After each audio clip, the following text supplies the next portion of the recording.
ఏండి ఇదైతే mutton curry preparation చూసేస్తూ నాకొక డౌటు. మీ ఎంతమందికి తెలుసో లేదో కామెంట్ చేయండి. సి సెక్షన్ చేస్తారు కదా! ఆపరేషన్ చేసినప్పుడు ఆ ఏరియా అనేది ఎన్ని రోజుల వరకు తిమ్మిరిగా, మీకు స్పర్శ లేకుండా ఉంటుందో తెలుసో కామెంట్ చేయండి. అండ్ నేను చెప్తాను. ఇది ఆల్మోస్ట్ ఒక 7 మంత్స్ వరకు తిమ్మిరి గాని, అక్కడ స్పర్శ గాని మీకు అస్సల తెలీదు. ఫస్ట్‌లో అయితే నేను 1 మంత్ తర్వాతే కూడా చాలా భయపడిపోయేదాన్ని. అదేంటి నాకు స్పర్శ తెలియట్లేదు, తిమ్మిరిగానే ఉంటుంది అని చెప్పి.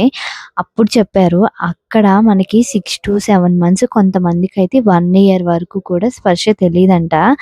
సో, అంత ఇంజ్యూర్ అయ్యి ఉంటుంది ఆ పార్ట్ అనేది. సో, చాలా జాగ్రత్తగా ఉండాలి. ఈ విషయం ఎంతమందికి తెలుసో లేదో కామెంట్ చేయండి. సో, ఇంకా అంతే. కర్రీ అయితే చూసారు కదా! మా ఊర్లో మటన్ అయితే సూపర్ ఉంటది. ఇంకా మంచి మంచి వీడియోస్ కోసం మన ఛానల్‌ని సబ్స్క్రైబ్ చేయండి, షేర్ చేయండి.